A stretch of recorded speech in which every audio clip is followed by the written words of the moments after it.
races left going back to Bristol where we won earlier this year, then going to New Hampshire for the last race of this round, where I've been really strong at in the past as well. So I'm not really, discouraged or anything about that. I think our pace and our trucks here recently have been really good.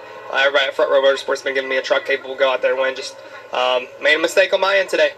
Just got a little too greedy trying to run the fence a little too hard, and we're in steel body race cars, and when you get into it that hard, it just suckers you in, cut a tire, and you're done for the day. Used to Xfinity cars where you can actually, go out there and learn and run the fence and kind of develop your craft. And you get to the wall, there's not a lot of repercussions in this deal. You can't really go out there and do that. So, looking forward to hopefully those changes coming in the near future for these truckers. And looking forward to the rest of this round in the playoffs. Thank you, Chandler. Jamie, as he said there, he was kind of making a little joke of everything and said, "Man, I wish these things had composite bodies on them." Yeah, no doubt. He made that clear there, Amanda. Well, he talked about the first round. 3 races make up this first round, so we'll go to Bristol next. Then Loudon. 2 drivers will be eliminated, so certainly keeping Chandler's eyes on the points. Well, pit road is open. Drivers are making their way down. They're going to be happy to get fresh tires here. They're coming your way, Amanda. Oh, you're exactly right. Grant Enfinger was on the horn with the crew chief saying that now tires are normally important here at Darlington, but I don't think that they've been ever more important than they are right now. Grant was kind of rubbing his hands together about the idea of having a midday race here in Darlington, and the heat is shining. Grant's going to pull into his pit box right there. They're going to take the 4 tires desperately needed, but make some balance changes as well to get that truck had lost total grip out there. Caitlin? Lane Riggs in the middle of your screen, our pole sitter P2 in the stage saying way too free up top, and 3 and 4 the team electing to make a wedge adjustment on that 34. Corey Hive at the top or bottom of your screen, actually, he was the stage 1 winner. He said he's just a tick free. He thinks the balance overall is very good on that 11, but he did ask the team to assess the right rear for potential damage with contact with the 9. Jamie? Thank you, Caitlin. A lot of adjustments as expected on this first round of stops for most of our drivers.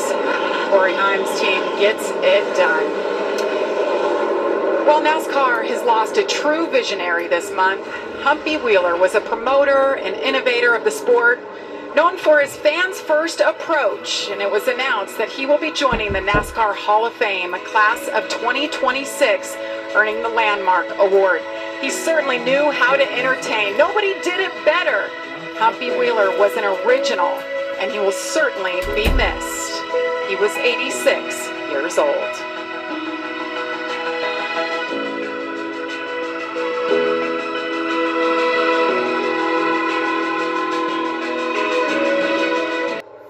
Damn, those tires must be bold. I don't think I've slid that far in my entire life. Yeah, when I first got on the brakes, I'm like... At the end of this run, or is he going to back up at the end like he did the first time? And if they made their truck a little bit better on the long run to be able to make it last a little bit longer, maybe Lane makes some adjustments in the truck to not slide around as much, whatever that is, if they can get 6 or 7 more laps out of this run. When we went green, we had 37 laps to go. We really saw him die somewhere around lap 30 last time. So this green flag run of laps is actually a little bit shorter than the 45 that we ran the first stage. So if they just picked up some crumbs here and there, maybe that gap closes at the end of this run, but we'll find out. Great battles throughout, especially here in the top 5. We had media day last week, so we asked all 10 drivers, who are your championship 4 that'll go to Phoenix. Every single one of them said Lane Riggs. Pretty impressive for a guy who last year was the first time full-time he was Rookie of the Year, and just what he's done this year, picking up where he left off. As Lane Riggs continues to lead over Corey Himes, plenty more racing action from Darlington.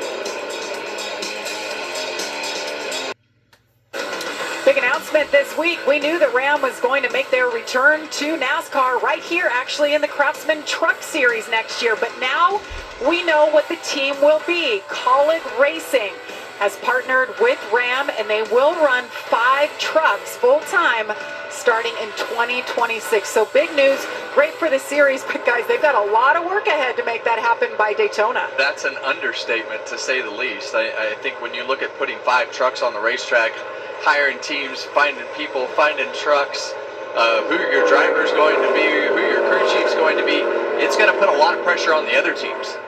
to be able to keep their employees and keep their pieces in place. So it's going to really mix up the truck series with adding another factory organization and colleague into the mix. One of the little things you don't think about in that is finding tractor trailers. They need 5 new trailers to haul these trucks around in, and you cannot buy them right now. There's none to be bought. So I don't know what they're going to do, but they have definitely got their work cut out for them. Matt Collick, Chris Rice, I'm sure they're on the phone morning till night now that this has been announced. But we're looking forward to seeing what they can do in the Truck Series next year. Meanwhile, here on track, Lane Riggs continues to lead over Corey Heim. Grant Enfinger holding steady to third. Daniel Hemrick running strong in fourth, and Gio Ruggiero top 5. Let's get an update on Tyler Ankrum. Caitlin. Yeah, Jamie had a chance to talk with Tyler in detail about his mindset approaching the postseason in these high-pressure situations. He told me that he's one of those drivers who's happier when he throws himself into the work more, the more he's involved and around the guys at the shop and knows the strategy. He said, the more calm I feel. I'm not one of those drivers who can just show up 30 minutes before practice. He said, I need 5 to 6 hours at the shop every week. And we mentioned that pit crew change he had there on the 18. Right now, the main feedback he gave was wrecking free into entry into 1. They did make an air pressure adjustment on that stop for the 18. Amanda? We go back a couple positions